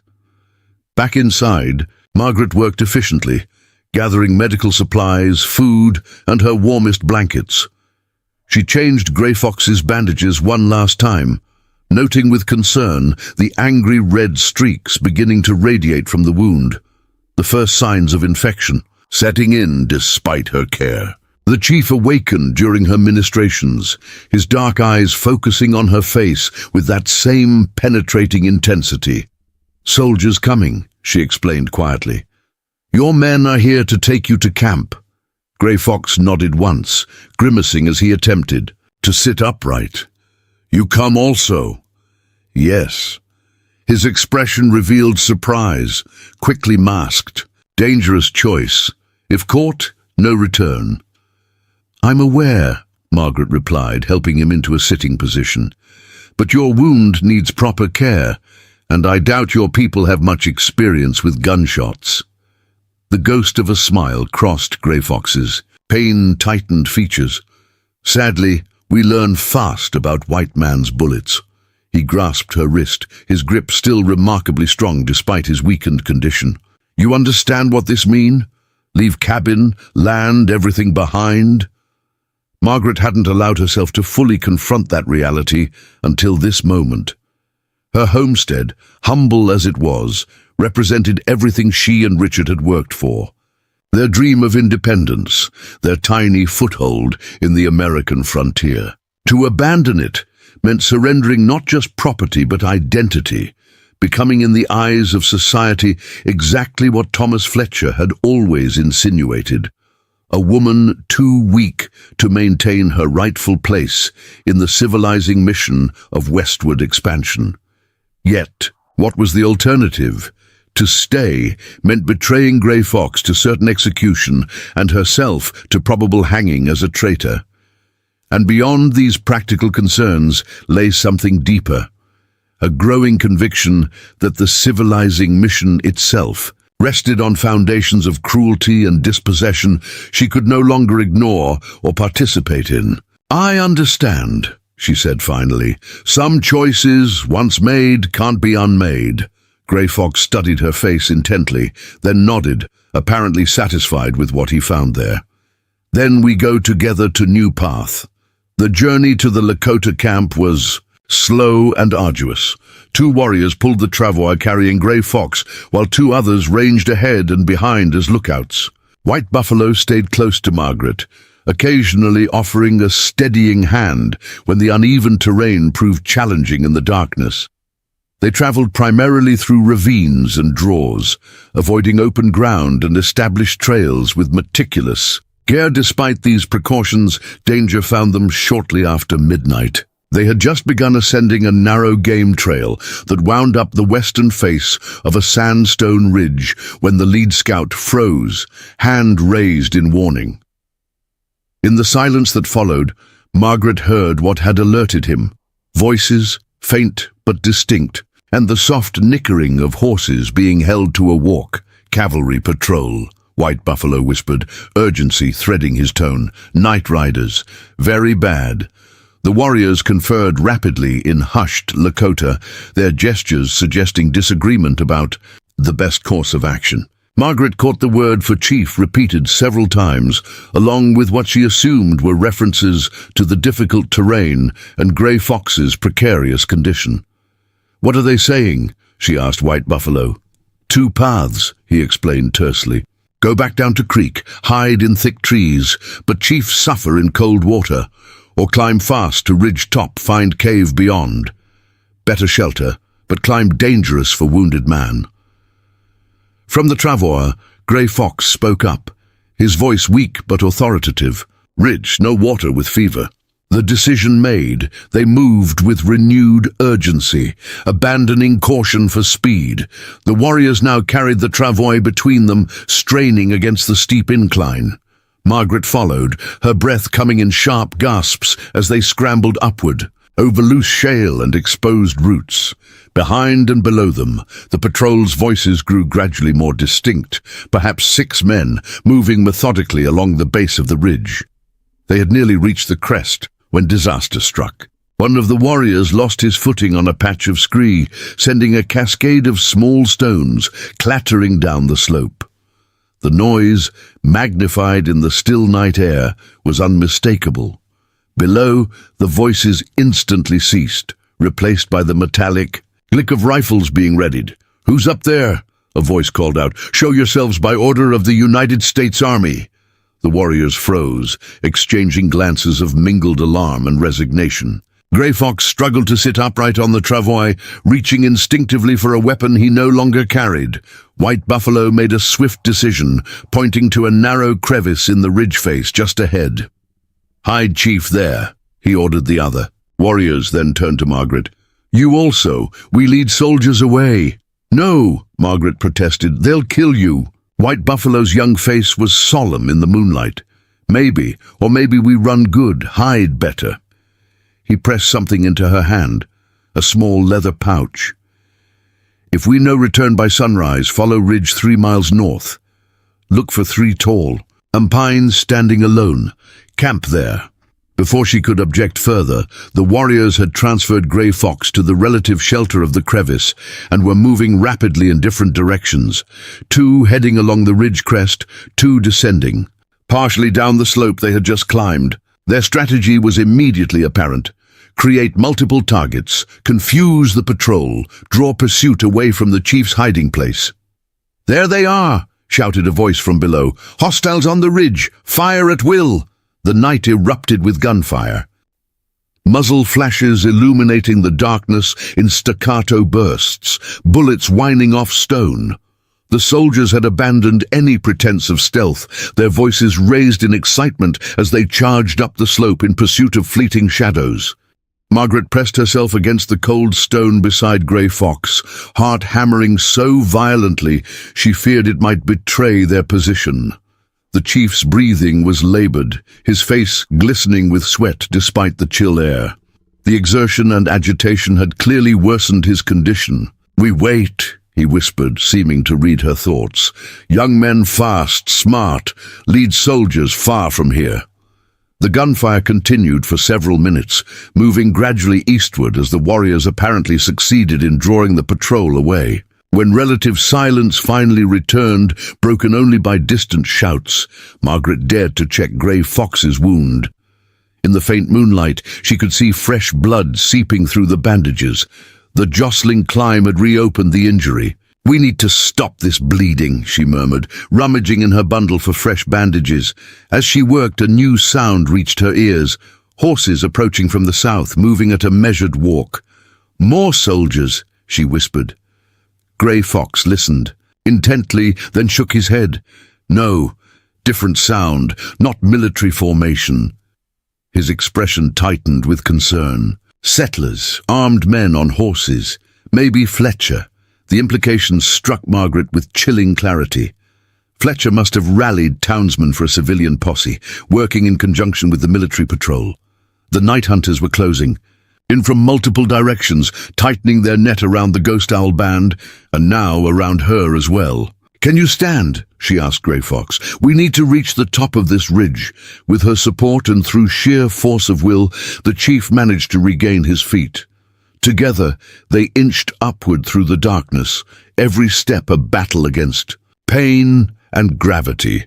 By the time they crested the ridge, Grey Fox was leaning heavily against her, his breathing ragged and uneven. The summit offered no immediate shelter, just a narrow spine of exposed rock extending north and south into darkness. The eastern face dropped away sharply, while the western slope offered a more gradual descent toward what appeared to be a forested valley. Without the warriors to guide them, Margaret had no idea which direction led toward the Ghost Owl camp. "There," Grey Fox said suddenly, pointing northward along the ridgeline. "3 Pines, camp beyond." Margaret squinted into the darkness. In the distance, barely visible against the star-strewn sky, 3 tall shapes stood in silhouette, pines growing improbably from the rocky ridge. The same landmark White Buffalo had described. Relief washed through her, tempered immediately by the reality of their situation. Even if they could reach those pines, they still faced miles of difficult terrain with a severely wounded man and pursuers on all sides. "One step, then next," Grey Fox said, reading her expression even in the darkness. Old Lakota wisdom. They had shuffled perhaps 50 yards along the ridge when orange light bloomed behind them, torches being lit at the base of the slope they had just climbed. Voices carried on the night air, among them one Margaret recognized with visceral dread. Thomas Fletcher, calling orders with the confidence of a man accustomed to being obeyed. "Spread out! They can't have gone far. The squawman Thornton Court likely knows where their camp is. We find Grey Fox tonight. We end this Ghost Owl menace for good." Squawman. Margaret had heard the slur before, a derogatory term for white, men who lived with or married indigenous women. Apparently, one of White Buffalo's companions had been captured, though whether alive or dead remained unclear. Grey Fox straightened beside her, new tension evident in his bearing. "Must hurry. If warrior talks, they find camp. Women, children there." They increased their pace, despite the chief's deteriorating condition, moving as quickly as possible along the treacherous ridgeline. Behind them, the torch-bearing posse began, ascending the slope, their lights bobbing like malevolent fireflies in the darkness. To their right, faint shouts suggested the military patrol was circling back, perhaps alerted by the civilian group's torches. The noose was tightening. They had closed perhaps half the distance to the 3 Pines when Grey Fox stumbled, nearly pulling Margaret down with him. She caught him, alarmed by the heat radiating from his body. His fever had spiked dangerously high. "Leave me," he gasped. "Go. Warn camp." "I'm not leaving you," Margaret replied firmly, adjusting her grip to better support his weight. "Must," Grey Fox insisted. "Children, women more important than one old chief." Before Margaret could argue further, a new sound cut through the night. The distinctive crack of a rifle, followed by an impact against stone inches from her head. Fragments of rock stung her cheek as she instinctively ducked, pulling Grey. "Box down with her! There, on the ridge!" shouted a voice from below. "I see them!" More shots followed, bullets whining off the exposed ridgeline around them. In the flashes of muzzle fire, Margaret caught glimpses of men ascending the slope, some in cavalry uniforms, others in the rough clothing of settlers. The two pursuing groups had apparently joined forces. "Go," Grey Fox repeated, producing a small knife from within his clothing. "I make last stand here, by time." Margaret stared at him in horror. "That's suicide." The chief's fever-bright eyes met hers unflinchingly. "Good death. Warrior's death." He pressed the knife into her hand, closing her fingers around its bone. "Kendall, take to my grandson. Tell him his grandfather die facing enemy, not in reservation cage." Tears burned Margaret's eyes, but she blinked them away. There has to be another way. A bullet struck stone nearby, showering them with fragments. Grey Fox gripped her shoulder with surprising strength. "No more talk. Go now. Remember pipe. Remember connection. Remember promise. Promise." Had she made one? Perhaps not in words, but in actions, in choices that had led her inexorably to this moment on a wind-swept ridge, with bullets flying and a dying chief entrusting her with a sacred mission she only partly understood. In that frozen instant of indecision, salvation arrived from an unexpected quarter. A piercing whistle cut through the gunfire. 3 notes repeated 3 times. From the darkness beyond the 3 pines, mounted figures appeared, moving with astonishing speed along the treacherous ridgeline. Warriors, at least a dozen, armed. With rifles and bows, their horses sure-footed as mountain goats on the narrow path. The foremost rider was White Buffalo, his face set in grim determination as he led the counterattack. The warriors fired as they rode, forcing the pursuing soldiers and settlers to seek cover. Several broke away from the main group, heading directly for Margaret and Grey Fox. "Grandfather!" called one rider, a boy's voice, high with emotion. With a shock, Margaret recognized the child she had tended just days ago, now mounted behind an older warrior, his wounded shoulder apparently healed enough for him to join the rescue party. As the warriors reached them, Margaret found herself lifted bodily onto a horse, settled behind a young woman whose long braids were interwoven with strips of red cloth. Grey Fox was similarly mounted, supported by 2 warriors who flanked his horse on either side. All around them, the battle continued. Shots exchanged, orders shouted in English and Lakota, confusion reigning in the darkness. Their small group broke away, galloping northward along the ridge, while the remaining warriors covered their retreat. The woman guiding Margaret's horse leaned back slightly. "Hold tight," she instructed in accented English. "Long ride." Margaret gripped the rider's waist as their mount navigated the treacherous terrain with uncanny confidence. Behind them, gunfire continued, punctuated by war cries and shouts of anger. She resisted the urge to look back, focusing instead on maintaining her seat as they descended the western face of the ridge into a densely forested valley. They rode hard for nearly an hour, following game trails and shallow streams, doubling back occasionally in what Margaret recognized as deliberate attempts to confuse any pursuit. Finally, they entered a narrow canyon whose high walls would have been invisible until one was directly upon it, a natural fortress accessible by only the most difficult paths. Inside the canyon, a Lakota encampment sprawled alongside a clear, running stream. Lodges arranged in a traditional circle, cook fires burning low, horses picketed in a protected side canyon. As they rode into the central area, people emerged from the lodges, women, children, elders, their faces anxious in the firelight. Wazi stepped forward as they dismounted, her expression transforming from concern to controlled fury when she saw her husband's condition. "Bring him to my lodge," she ordered, taking immediate command of the situation. "And the white woman also." Inside the chief's large lodge, activity exploded. Women heating water, grinding herbs, preparing poultices under Wazi's direction. Grey Fox was laid carefully on a bed of buffalo robes, his blood-soaked bandages removed to reveal the inflamed wound beneath. Margaret watched in fascination as Wazi worked, combining traditional Lakota medicine with practical techniques that transcended cultural boundaries. The older woman's hands moved with practiced confidence, applying a poultice of chewed roots and simmered berries to the infected entry wound. "You kept him alive," Wazi said at last, glancing up at Margaret. "But journey nearly kill him. Fever, very high." "I'm sorry," Margaret began. "There was no choice. Fletcher—" "I know about Fletcher," Wazi interrupted, "his evil known to us for many seasons." She studied Margaret with that same penetrating gaze that seemed characteristic of her family. "You leave everything behind for my husband, for people not your own." It wasn't a question, but Margaret answered anyway. "It was the right thing to do." Wazi's expression remained unreadable. "Perhaps, or perhaps great foolishness." She gestured toward the lodge entrance, where sounds of increasing activity could be heard.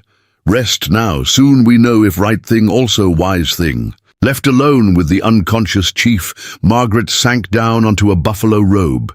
The accumulated exhaustion, fear, and tension of the past hours crashing over her like a physical wave. Outside, she could hear horses arriving, excited voices. What sounded like heated debate. The warriors who had stayed behind to cover their escape were returning, some of them at least. White Buffalo entered the lodge some time later, his young face drawn with fatigue and what might have been grief. "Chief?" he asked simply. "Alive," Margaret answered, "but very ill.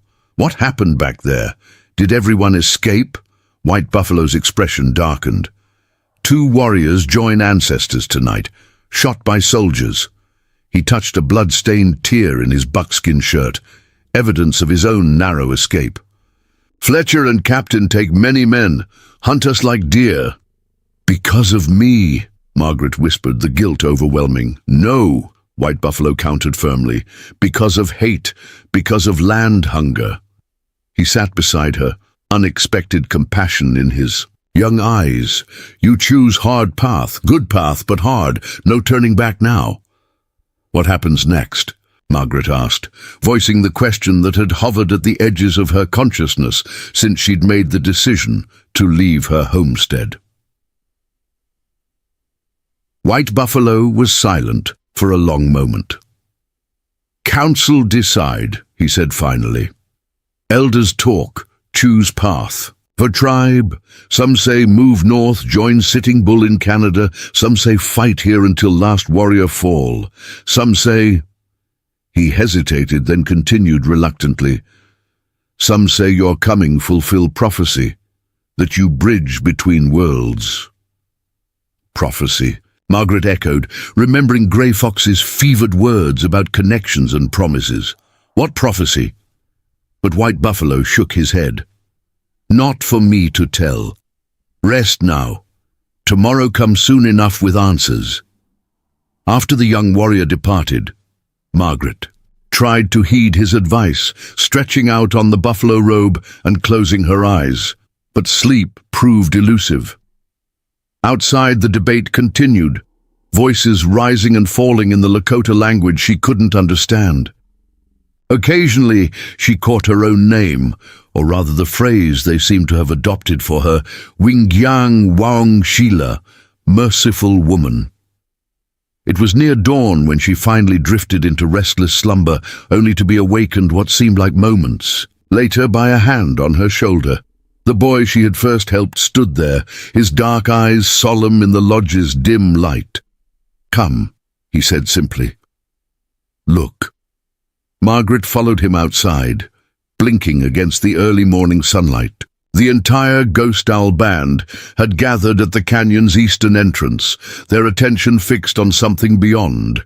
As she approached, they parted silently, creating a path for her to join Wazi and several elders at the forefront. From this vantage point high in the canyon, Margaret could see across miles of rolling prairie toward the distant smudge of Widow's Creek. Between the town and their position, a column of black smoke rose into the clear morning sky. Thick, oily smoke that spoke of destruction, rather, than controlled burning. "What is it?" she asked, though in her heart she already knew. Wazi's expression was grim but not unsympathetic. "Your cabin," she confirmed. "Fletcher, burn everything. Send message to all who help Lakota."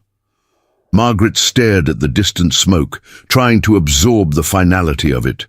Her home, her possessions, Richard's books and tools, every physical reminder of the life they had built together, all transformed to ash in a single night of hatred and vengeance. "Look there," said the boy, pointing toward a rocky outcropping halfway between the canyon and the burning homestead. Through the morning haze, Margaret could just make out mounted figures, a line of cavalry soldiers on a ridge facing in. "Their direction. They follow us here?" she asked, alarm rising. "No," Wazi replied. "They search, but no find canyon yet. Our warriors lead them in circles during night." She touched Margaret's arm lightly. "But they will find eventually." Too many soldiers, too few places to hide. An old man, one of the tribal elders, spoke up in halting English. "Council talk all night. Must decide now. Stay, fight, die here, or leave Sacred Hill, seek new place." He looked at Margaret with ancient, tired eyes. "You bring pipe pieces together?" Margaret nodded, remembering the wooden stem Wazi had given. Her and the stone bowl from Grey Fox, both left behind in her haste to evacuate the wounded chief. "They were in my cabin," she said, the implications sinking in. "Everything is gone now." A murmur ran through the gathered Lakota. Disappointment, resignation, perhaps a touch of superstitious dread. The elder turned away, shaking his head. "Then sign is clear. Old path end in fire, new path." He shrugged, leaving the sentence unfinished. Margaret looked out at the smoke one last time, then turned to face the gathered tribe. These people who had been nameless, faceless, hostiles, just days ago. Now individuals with hopes, fears, and an uncertain future that had become inexorably intertwined with her own. Whatever path lay ahead, whatever meaning the pipe might have held, one truth remained inescapable. There was no going back. Fletcher's fire had seen to that. As the sun continued its climb into the morning sky, illuminating the canyon with golden, a light, Margaret felt something shift within her, grief transforming into resolve, fear giving way to determination. The cabin was gone, but she was not. And perhaps, in this unlikely company of supposed enemies, she might yet find a new kind of home. The canyon bustled with activity as the Ghost Owl band prepared to move. Lodge poles were dismantled, buffalo hides folded, possessions packed onto travois and horses with practiced efficiency. Children old enough to help worked alongside adults, while the youngest were secured in cradle boards, their wide eyes watching the controlled chaos of departure. 3 days had passed since Margaret had watched her homestead burn in the distance. 3 days of debate among the elders, of scouts reporting cavalry movements, of Grey Fox fighting for his life against infection and fever. On the morning of the 4th day, the decision had been made. The band would journey north, seeking refuge with Lakota kinsmen who had fled to Canadian territory beyond the reach of the U.S. Army. Margaret worked alongside Wazi in the medicine lodge, preparing herbal mixtures and bandages for the journey ahead. The chief's condition had stabilized, but remained precarious. The bullet wound now free of infection, but his strength severely depleted. Whether he could survive the arduous journey northward was a question that hung unspoken between the two women as they worked. "He must travel in wagon," Wazzy said finally, grinding dried roots with a stone pestle. "Travois too rough for such wound." Margaret nodded, tying bundles of medicinal herbs with strips of sinew. "The movement will be hard on him regardless. We'll need to change his bandages frequently, watch for signs of renewed bleeding." Wazzy looked up, her dark eyes penetrating. "You decide then to come with Ghost Owl." It wasn't truly a question, but Margaret answered anyway. "I have nowhere else to go." She hesitated, then added with simple honesty, "And I don't want to be anywhere else." Wazzy studied her for a long moment, then nodded once, as if confirming something she had already suspected. "Journey dangerous, soldiers follow, many rivers to cross. Hard country." "I'm stronger than I look," Margaret replied, straightening her shoulders, "and I've become quite accustomed to difficult paths lately." A rare smile flickered across the older woman's weathered features. "Yes, this I see." She set aside her work and reached into a small pouch at her waist, withdrawing an object wrapped in soft deerskin. "For you, to replace what fire took." Margaret accepted the bundle, unwrapping it carefully to reveal a pipe, not the original pieces that had been lost in the cabin fire, but a new creation. The stem was carved from ash wood, adorned with intricate symbols burned into its surface. The bowl was shaped from red pipestone, polished to a subtle sheen. Where stem met bowl, strands of dyed horsehair were wrapped in a complex pattern, secured with tiny beads of blue and white. "It's beautiful," Margaret murmured, running her fingers over the smooth surface. "But I don't understand its meaning." "Understanding comes with time," Wazzy replied. "Pipe is bridge between earth and sky, between people and spirit world." She touched the place where wood and stone joined. "Between your path and ours." Before Margaret could press for clarification, White Buffalo appeared at the lodge entrance, his expression urgent. "Scouts see dust, many horses coming from south, soldiers."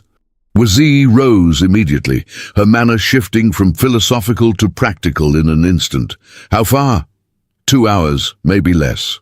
Captain Thornton leads, Fletcher with them." Margaret's heart clenched at the mention of Fletcher.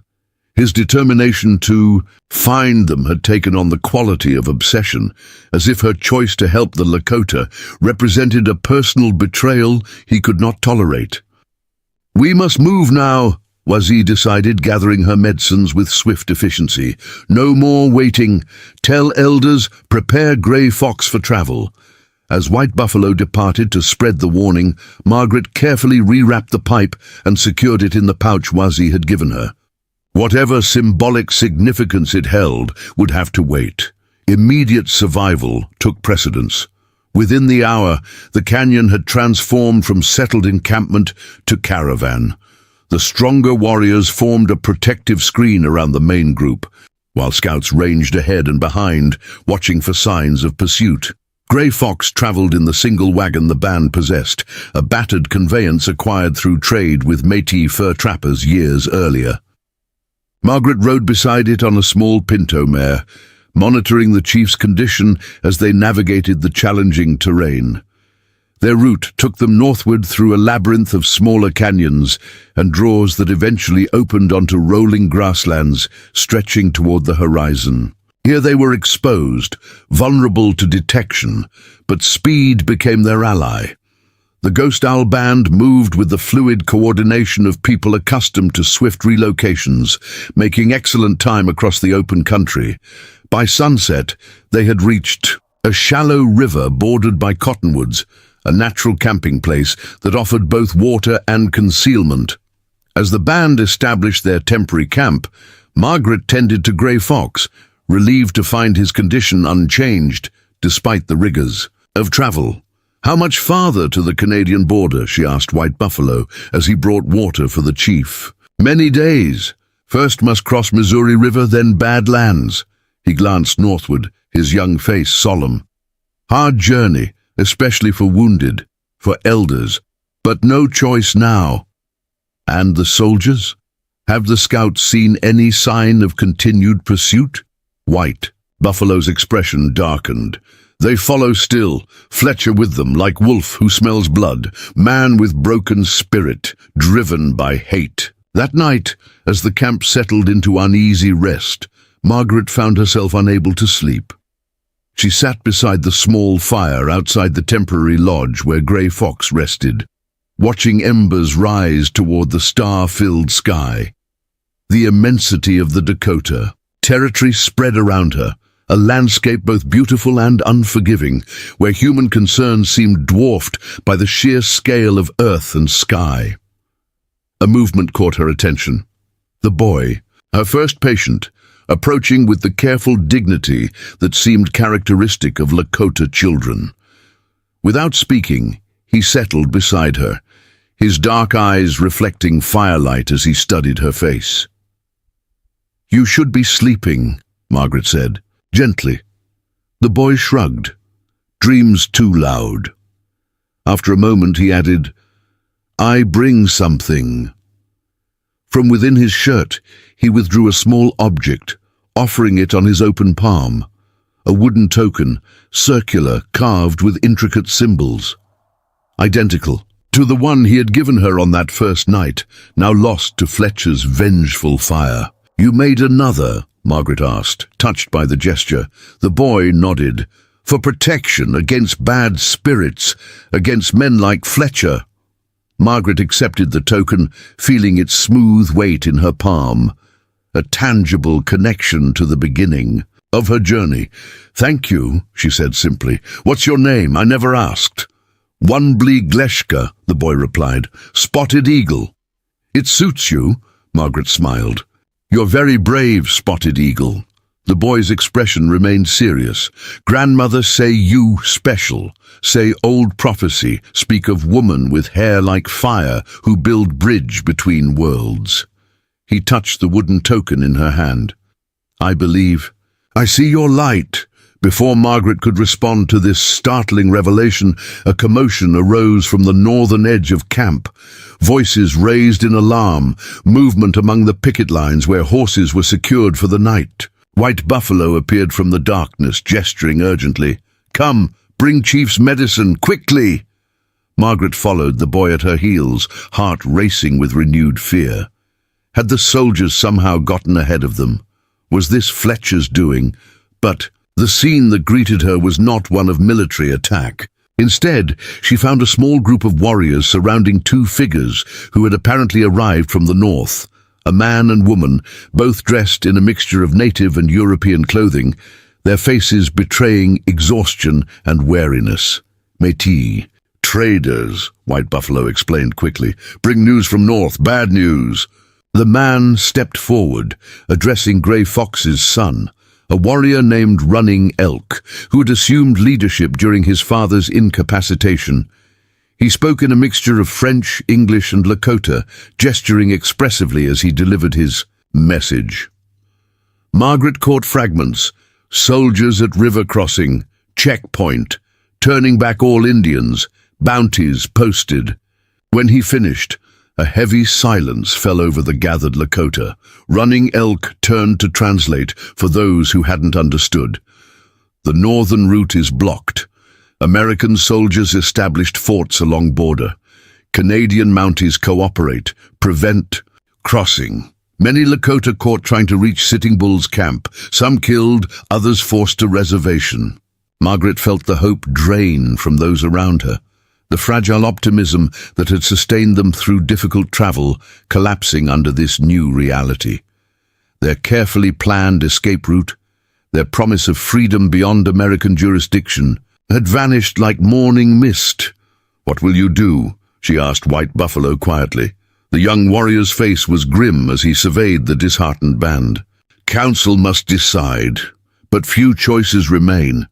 fight and die, surrender to reservation, or, he hesitated, find new way no one expect. That night the elders gathered in Grey Fox's lodge, the chief propped up on buffalo robes to participate, despite his weakened condition. Margaret was surprised to be included, ushered to a place of honor beside Wazi as the council commenced. The debate unfolded primarily in Lakota, with occasional translations provided for her benefit, continuing long into the night as options were considered and discarded. By dawn, a plan had emerged, audacious, desperate, and potentially transformative. The Ghost Owl Band would split into smaller family groups, abandoning their traditional visible markers of Lakota identity. Instead of fleeing north as a recognizable tribe, they would disperse throughout the territory, adopting elements of white settler appearance while maintaining their cultural practices in secret. Some would establish homesteads under false identities. Others would seek work on distant ranches. A few with mixed ancestry like the Métis traders might even venture into smaller towns. Become invisible to survive, Wazi explained to Margaret. As the council concluded, hide in plain sight until times change. Her expression reflected both sorrow and steely determination. Not path we choose, but path that remains. And Grey Fox? Margaret asked, glancing toward the chief who had finally succumbed to exhaustion. He's too well known, too weakened to travel separately. He come with us, Wazi said, including Margaret in this designation with a simple nod. Small group. Move west to mountains. Find place where soldiers not look. As the camp stirred to life with renewed purpose, Margaret found herself helping to pack the wagon that would carry Grey Fox and a select few, including herself, Wazi, Spotted Eagle, and White Buffalo, westward toward the distant Black Hills. Their smaller group would be more mobile, less conspicuous, able to evade the pursuing cavalry that remained fixated on finding a large band of hostile Lakota. They departed at midday, the separations emotional but disciplined as the once unified Ghost Owl Band dissolved into smaller family units heading in different directions. Last-minute instructions were exchanged, secret meeting places established, arrangements made for future communication through trusted intermediaries. Within hours, where a tribal encampment had stood, only trampled grass and cold fire pits remained. Margaret rode beside the wagon as they traveled westward, her mind still processing the radical adaptation the Lakota had chosen. Not surrender, not futile resistance, but a third path, transformation as survival strategy, cultural persistence disguised as assimilation. It was a solution that required immense courage and flexibility, qualities she had come to recognize as deeply ingrained in the people she now considered her own. For 3 days, they traveled without incident, making good time across the rolling grasslands that gradually gave way to more rugged terrain. On the 4th day, as they approached a narrow pass that would lead them into the foothills of the Black Hills, disaster struck. They had stopped briefly to rest the horses when White Buffalo, scouting ahead, returned at a gallop. "Riders coming!" "Not soldiers, settlers. Fletcher leads them."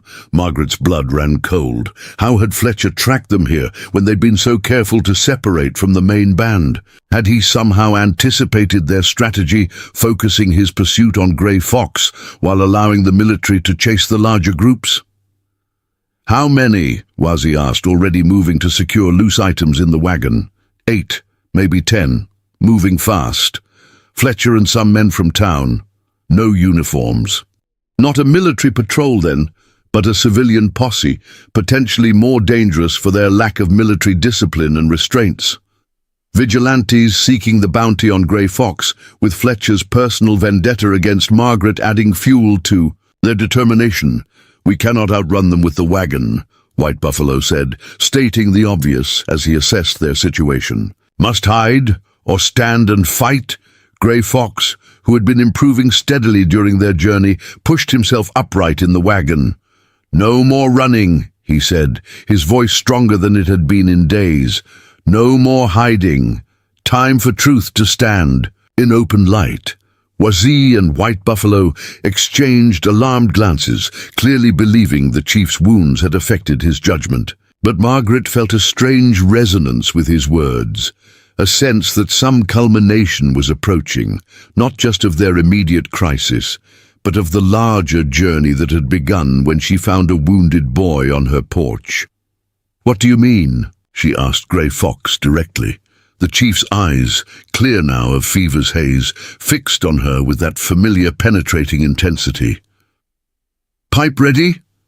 Margaret touched the pouch at her waist where the new pipe rested. "Yes, but then prepare," Grey Fox instructed. "When Fletcher come, you stand between. You build bridge with truth." Before she could question this cryptic instruction, White Buffalo reported that the riders were approaching the pass. Within minutes, they would be visible to Fletcher's posse.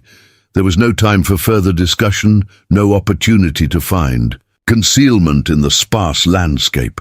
With surprising strength, Grey Fox climbed down from the wagon and straightened to his full height.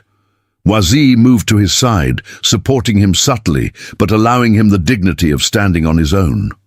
White Buffalo and the wagon driver, an older warrior named Tall Rock, positioned themselves protectively, rifles ready, but not raised aggressively. "Stand here," Grey Fox told Margaret, indicating a position slightly ahead of their small group. "When they come, speak first. Speak truth. All truth."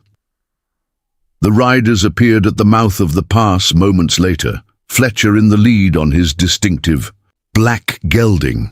They pulled up short at the sight of the Lakota group, waiting openly on the trail, clearly surprised by this direct confrontation. "Well now," Fletcher called, his voice carrying across the distance between them, "if it isn't the traitor widow and her savage friends." He motioned to his companions. "Surround them, boys. Chief Grey Fox is worth $500 to the man who brings him in, dead or alive." As the riders began to spread out, Margaret stepped forward, removing the pipe from its pouch and holding it clearly visible in both hands. "Stop, Fletcher," she called, her voice steadier than she would have believed possible. "Before you continue this madness, there's something you need to know." Fletcher laughed, a harsh sound without humor. "Nothing you can say will change what's coming, Margaret. You made your choice when you betrayed your own kind for these murderers." "My own kind," Margaret repeated, standing her ground as he guided his horse closer. "Is that what you truly believe you are, Thomas?" "My kind?" Something in her tone gave him pause. He reined in his horse, studying her with narrowed eyes. "What game are you playing?" "No game," Margaret replied. "Just truth. The truth about this land, about the Ghost Owl Band, about Chief Grey Fox." She took a deep breath, drawing strength from the solid presence of the Lakota behind her. "And about you." Fletcher's expression darkened. "You know nothing about me." "I know your grandfather was a French-Canadian trapper who married a Crow woman in 1832, Margaret said clearly, watching shock register on Fletcher's face. "I know your mother was born of that union, making you 1/4 indigenous by blood, though you've hidden it all your life. I know the land you claim as yours was purchased with money from your grandmother's tribe." Furious color flooded Fletcher's face. "Lies! Who told you these filthy lies?" "Grey Fox recognized you," Margaret continued relentlessly. "Not just your face, but your bloodline. The Ghost Owl Band has kept records of all the mixed marriages in this territory for generations. They know who you truly are, Thomas, even if you've rejected that knowledge." Behind her, Grey Fox spoke, his voice carrying surprising strength. "Your mother's mother was Catches the Light, daughter of Morning Bird, respected medicine woman of Crow Nation. Good blood flows in your veins, Thomas Fletcher, blood you deny with hatred." Fletcher's companions shifted uncomfortably in their saddles, exchanging uncertain glances as this unexpected confrontation unfolded. Several looked at Fletcher with new speculation, perhaps seeing for the first time the features he had taken. Such pains to disguise, the high cheekbones, the particular cast of his eyes. My mother was a respectable white woman, Fletcher insisted, but the conviction had drained from his voice, replaced by something closer to panic. My father was a Boston merchant. I have no Indian blood. Margaret held the pipe before her, its significance suddenly clear. Not just a symbol of connection between her and the Lakota, but a bridge between the divided halves of Fletcher himself, the heritage he embraced and the one he violently rejected. Your pursuit of the Ghost Owl Band was never about land or bounties, she said quietly. It was about erasing the part of yourself you cannot bear to acknowledge. Every Lakota you drive away or kill is another piece of your own identity you're trying to destroy. Fletcher's hand dropped to his pistol, his expression contorting with rage. One more word and I'll put a bullet through you, woman. You know. I speak truth, Margaret replied, unmoving.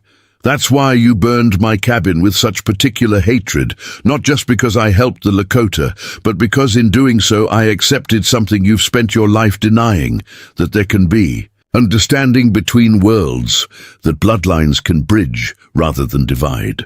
The posse members had grown increasingly uncomfortable, several actually backing their horses away from Fletcher as his stability visibly deteriorated.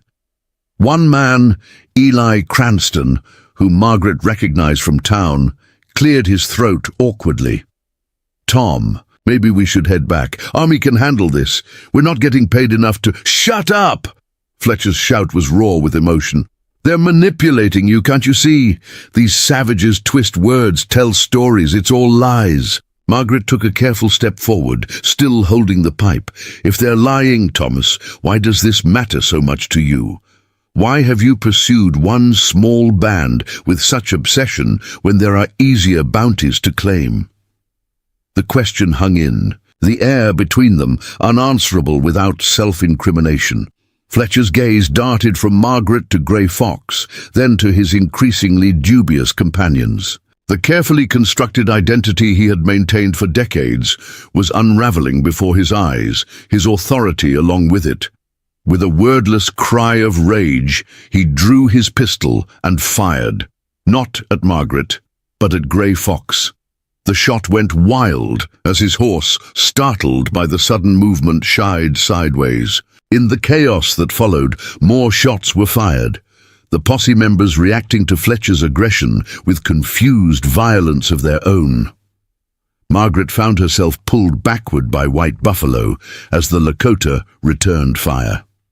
She saw Tall Rock fall, clutching his shoulder, saw one of Fletcher's men tumble from his saddle, saw Fletcher himself wheel his horse around, spurring it brutally as he fled back through the pass, abandoning his followers to the confrontation he had initiated.